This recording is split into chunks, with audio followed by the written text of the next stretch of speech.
चलो जी, sample paper 2026 का section B को निपटाते हैं।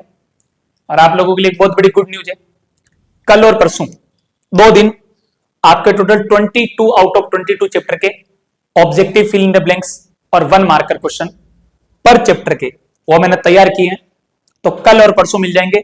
आज रात को 10 बजे 11 बजे 12 बजे तक जितने भी वीडियो है शुरू से लेकर लास्ट तक रिवाइज कर लें। मैंने इतना कंटेंट डाल दिया कि उसको कंप्लीट कर लोगे तो आपका एक भी क्वेश्चन गलत नहीं होगा। और लास्ट टाइम पे मैं कोशिश करूंगा कि आपको मैप वर्क भी क्या किया जाए, बताया जाए। मैप का काम है 4 मार्क्स का। आगे बात समझे, वो सारे के सारे मैप वाला काम आपको कल कंप्लीट करवा दिया जाएगा। आके वीडियो को लोगों के साथ शेयर करें, चैनल को सब्सक्राइब करें और कमेंट सेक्शन के अंदर कुछ डालें, लिखें। सेक्शन बी के अंदर सैंपल पेपर में पहला क्वेश्चन दे रखा, compare the European elite class and new middle class. आगे बात समझे, यूरोपियन कॉन्टिनेंट के अंदर 2 क्लास थी जिसको अपन बोलते थे एरिस्टोक्रेसी और दूसरी है मिडिल क्लास।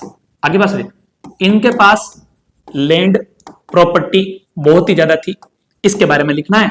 और मिडिल क्लास क्या है, धीरे धीरे इंडस्ट्रियल क्लास के प्रोडक्शन की तरफ बढ़ रही थी, उसका है। तो मैंने पहले से आंसर लिखा हुआ है, the aristocracy was dominated class of Europe and continent, they oven land and state in country side. State का मतलब होता है किसी के पास गाड़ी है, बंगलो है, प्रॉपर्टी है, उसके बारे में। And town houses in urban areas, they used French for diplomacy purpose. French का मतलब ये लैंग्वेज का नाम लिखा हुआ है, डिप्लोमेसी का मतलब फॉरेन में कुछ ट्रेड करना, कोई भी लिंक स्टेब्लिश करना, उसके लिए। न्यू मिडिल क्लास क्या है, ये ग्रोथ इस वजह से थी इंडस्ट्रियल प्रोडक्शन की वजह से, और ये यूरोप है ना, उसके वेस्टर्न और सेंट्रल पार्ट में क्या थी, कॉन्सेंट्रेट थी। नेक्स्ट क्वेश्चन, और इनका जो डिपेंडेंसी है मार्केट के अंदर प्रोडक्शन था उस पे थी। Evaluate home charges in the context of trade between India and Britain. आगे बात समझिए, कुछ भी नहीं है, एक तरह का ब्रिटिश गवर्नमेंट ने क्या इंपोज कर रखा था, टैक्स इंपोज कर रखा था। क्या इंपोज कर रहा था, टैक्स इंपोज। इंडिया से वो जो पैसा खींचना है और कहां पर पहुंचाना, ब्रिटेन में पहुंचाना, इसको नाम दिया गया एनसीईआरटी के अंदर होम चार्जेज। आगे बात सुनिए, इसकी है ब्रिटिश की कि भाई लूटो और राज करो वाली पॉलिसी। चार्जेस का मतलब एक तरह का टैक्स है, जैसे कोई रिटायर हो गए उसके बाद पेंशन देनी, ऑफिशियल को सैलरी देनी, कोई बहाना निकाल के कंट्री को लूटने का काम करते थे, इसको बोलते हैं home charge. The surplus from Britain trade was used to pay home charges. This included remittances sent home by British official and traders, interest payment on Indian external debt, and pension for British official। जो India के अंदर क्या करते थे, service देते थे उनको। Okay, right A short note on sustainable development. Sustainable development कुछ भी नहीं है, रिसोर्सेज को ऐसा यूज करना है कि प्रेजेंट जनरेशन की नीड फुलफिल हो जाए, फ्यूचर जनरेशन के साथ कोई कॉम्प्रोमाइज नहीं करना पड़े, और इन्वायरमेंट को कोई भी डिग्रेड नहीं करना पड़े। ऐसे डेवलपमेंट को बोलेंगे sustainable development. Slash and burn agriculture कुछ भी नहीं, जो क्रॉप रेजिड्यू है, रेजिड्यू उसको बर्न किया जाता है ऑन फील्ड, जिस जगह खेती हो रही एग्रीकल्चर फील्ड पे। आगे बात समझे, ताकि वो सोइल है उसकी क्या है, फर्टिलिटी क्या कर ले, रिटेन कर ले। आगे बात समझे, इस तरह के एग्रीकल्चर को बोलेंगे slash and burn agriculture.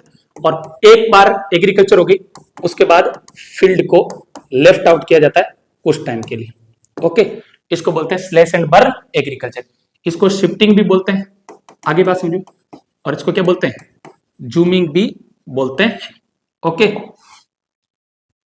Suggest 2 ways to remove communities. कुछ भी नहीं करना है, लोगों में अवेयरनेस फैलानी है, एजुकेट करना है, इस रिलीजन के लफड़े में कुछ भी नहीं पड़ा हुआ। और do not use religion in politics, religion को पॉलिटिक्स के अंदर यूज नहीं करना। Okay, what is the Belgium model from A power sharing perspective. देखो, बेल्जियम जो मॉडल है उन्होंने डच और फ्रेंच स्पीकिंग के इक्वल क्या बनाए, मिनिस्टर बनाए। क्या बनाए, मिनिस्टर।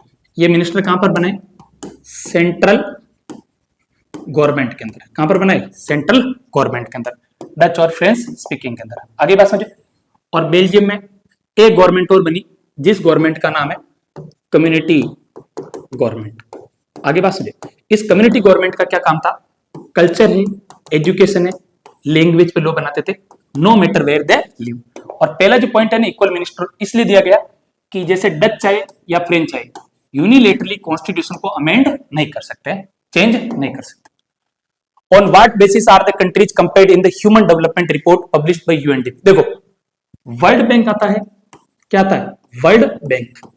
तो आपको लिखना है PCI, बोले तो पर कैपिटा इनकम। लेकिन यूनाइटेड नेशन डेवलपमेंट प्रोग्राम इसके बारे में बात करें तो 3 क्राइटेरिया, एक तो है पर कैपिटा इनकम, एक है एजुकेशनल लेवल और तीसरा है हेल्थ स्टेटस। ये ध्यान रखना। वर्ल्ड बैंक का पूछे तो केवल पर कैपिटा इनकम आएगा और यूएनडीपी का पूछे तो 3 criteria. Make a list of all the jobs that the adults around you for a living, classify them into different sector. कुछ भी नहीं है, मेरे गांव के पास में एक काम होता है एग्रीकल्चर का, ये लिख सकता हूं। मेरे गांव के पास में एक काम होता है जिसको मैं बोलता हूं एनिमल हस्बेंड्री, जिसको हिंदी में बोलते हैं पशुपालन का काम। आगे बात समझे। सेकेंडरी, इसके अंदर कोई भी नहीं। मेरे गांव के पास में एक ब्रिक का पट्टा है, ब्रिक मैन्युफैक्चरिंग यूनिट, ठीक है, उसके अंदर कोई बंदा क्या करता है? वर्क करता है। टर्सरी सेक्टर के अंदर मेरे गांव का बंदा एक नर्सिंग स्टाफ है। आगे बात समझे। मेरे गांव का बंदा मैं खुद एक टीचर हूं।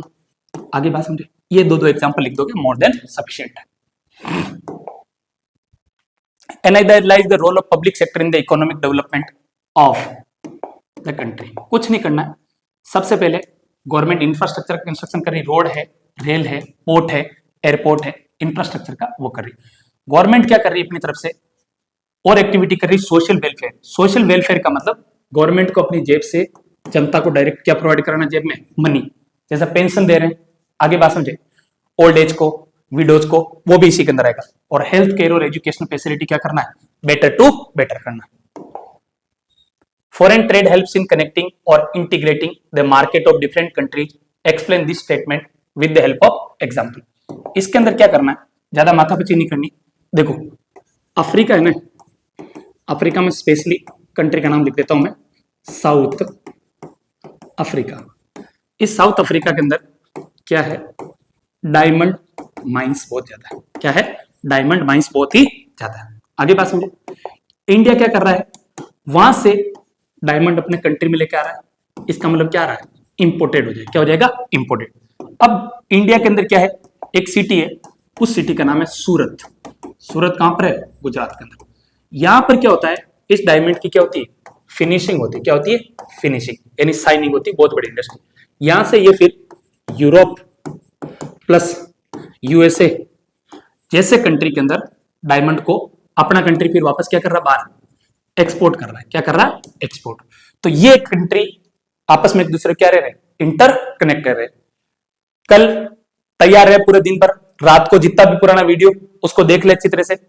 मेरी आपसे एडवाइस है, सजेशन है कि कल मैं पॉलिटिकल साइंस और इकोनॉमिक्स दोनों सब्जेक्ट को 10 आउट ऑफ 10 चैप्टर को objective fill in the blanks 1 marker में क्या क्या क्वेश्चन पूछा जाता है वो सारा मैं आपका कंप्लीट करवा दूंगा।